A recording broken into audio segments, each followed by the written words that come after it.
Stories are the beginning of the end. My name is Osajumebi, and every week I will tell you a short story written by a Nigerian writer or author.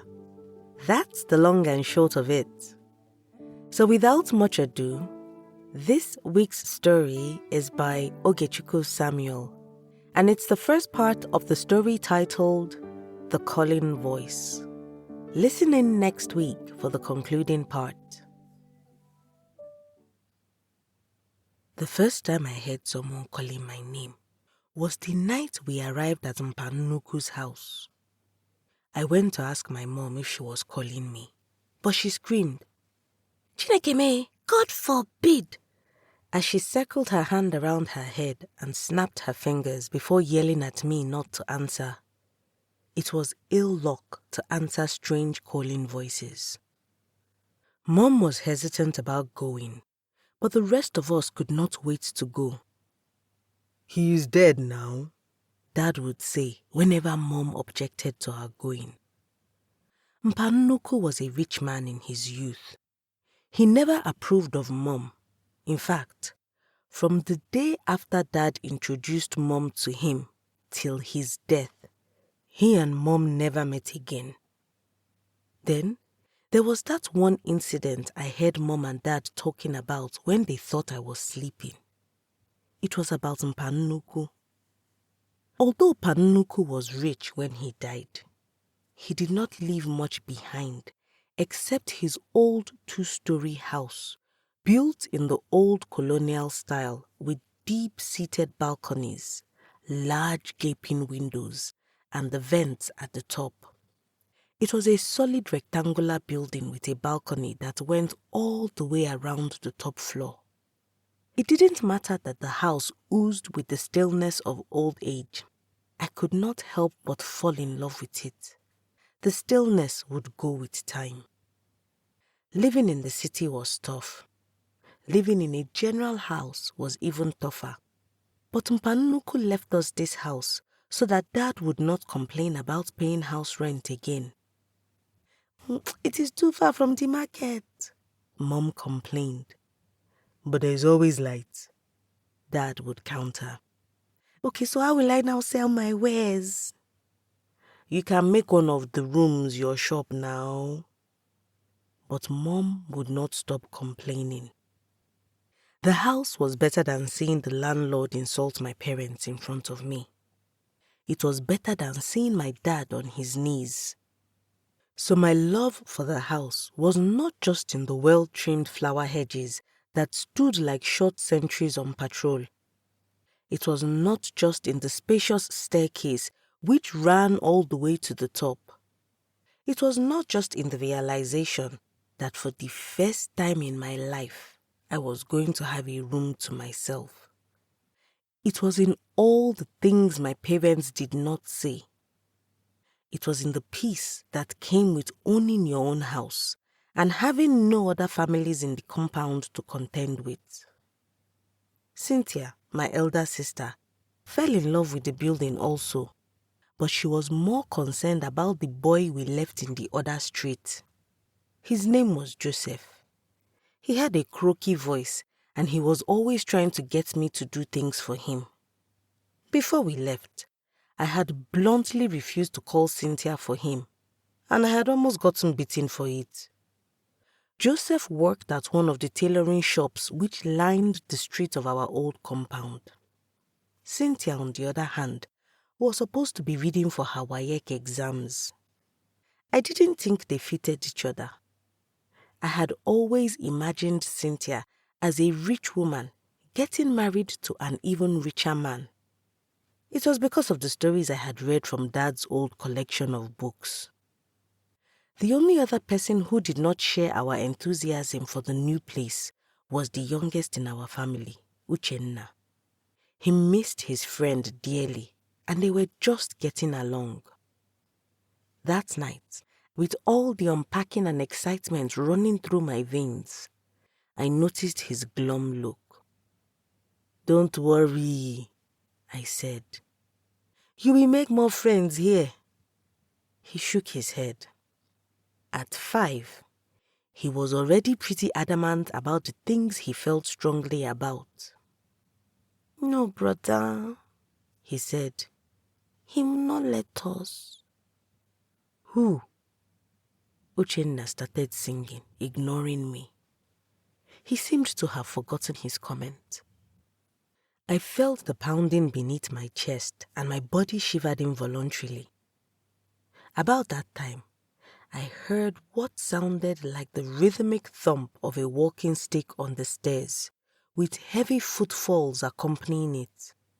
But the sound faded, and with it, the whiff of a moldy scent. The puzzlement dispelled quickly, and before long, I was up and about again, the strange tone in Uchenna's voice forgotten. He was like that anyway. He said strange things and quickly forgot about them, like the one time he said that a cat had been talking to him. Cynthia got the biggest room on the top floor, exercising the right of her 2-year seniority over me. My own room had a window that was close to the mango tree outside. I was pleased about this.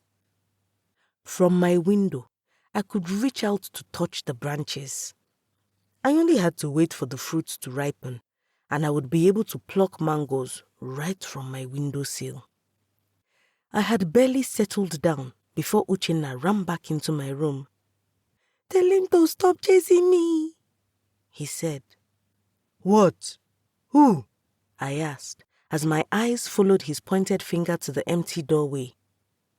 "You left my door open," I said. I took a few steps forward and took a peek. "Uche, there is no one there now." But Uchenna would not stop pointing, his behavior slowly causing my heart to race. Who is there?" I asked, trying to steady my trembling voice and suppress thoughts of a ghost. "In the mirror," Uchenna said. "Uche, there is no mirror here now. Who is there? Who do you see?" I asked again. My voice was a little steadier this time. The gentle wind that was beginning to build answered with a soft whistle. The door joined in with an unearthly creak, and the branches outside responded with their swooshing. As the wind intensified, announcing an oncoming storm, the bulb flickered overhead. It felt like someone else was in the room. I could sense an eerie familiarity, like someone was standing close to me, just reaching out to touch my face. Outside, unbidden, the heavens unleashed the rain. Uchenna and I instinctively huddled together. I could swear I heard footsteps coming from down the hallway towards my room. Still, I wasn't sure. What with the pouring rain hammering down harder and harder? Thump, thump, thump. I heard them clearly now. The thumping footsteps betrayed an unsteady gait. From the hallway, someone scratched along the floor, inching closer to my room. Tree branches banged against the closed window, startling me. I turned towards the noise, pulling Uchenna closer. Just then, lightning streaked past the window, and I swear I saw the source of my fear. A pair of red, glowing eyes which stared back at me. But it was only for a split second, and then they were gone. The thumping sound resumed. I wanted to scream for my parents, but I was struck dumb with fear. Its paralysis seeping into my bones, rendering my limbs inactive. My mouth ran dry, my teeth refusing to clatter against themselves. A band drummed a chorus in my head. Thump, screech, thump, screech, thump, screech. I could feel Uchenna's tiny body trembling against mine. My eyes, darting all over the place. God save us, I muttered, wondering if it was possible for God to hear me now. Perhaps he was busy attending to other prayers. Thump, screech, thump, screech, thump, screech. The footsteps crossed the threshold of my room. A dank odor hit my nose so strongly that I wanted to cover my nose. I half expected my late grandfather to poke his head into the room, but there was nothing there except more screeching sounds of a walking stick being dragged along the floor. In my mind, I pictured Panunuku's dead body dragging itself across the floor towards us, the walking stick sliding along. If only I was downstairs with my parents, this would not be happening. Maybe it was time to believe in ghosts. The branches slammed against my closed window more frantically. The wind howled its warning. The rain hammered down on the roof. The footsteps faded. For a long time, I stood there, in the middle of my room, hugging my youngest sibling tightly, waiting for the unknown to happen. Then Uchenna stirred. "Brother, can I sleep here? I don't want to stay alone." "Yes," I agreed hastily. "Yes, you shouldn't stay alone tonight," I advised, my heart beating hard against my chest. That night, we had oka na ube for dinner. It was roasted corn from the woman down the street, whose hands were blackened with soot.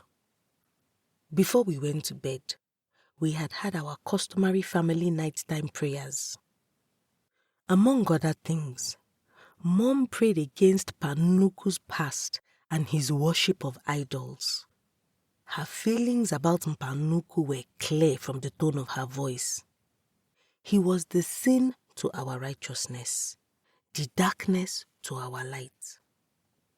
That same night, I woke up from sleep with the sound of my name against my ears.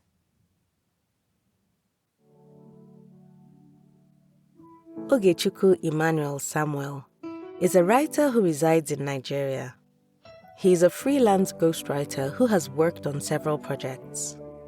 He has also published stories in Mukana Press, Space Fantasy Mag, Kalahari Review, Ngiga Review, and other literary platforms. His experimental speculative fiction, 100 Tales, is available on Amazon. You can connect with Ogechukwu on LinkedIn at Ogechukwu Samuel, on Facebook at Ogechukwu Samuel, and on Instagram at Musing Musite. You can also listen to his satirical podcast, The Patriots, on YouTube. Details and links will be in the episode description. If you've got a story you would like to be featured on this podcast, or a published book you want to make into an audiobook, send an email to info@osademebi.com or send me a message at osademebi on either Facebook, Instagram, LinkedIn, or X. I look forward to collaborating with you. And if you've enjoyed this week's episode, please subscribe, leave a review, and tell someone, everyone, that stories are a good escape for a few minutes each week.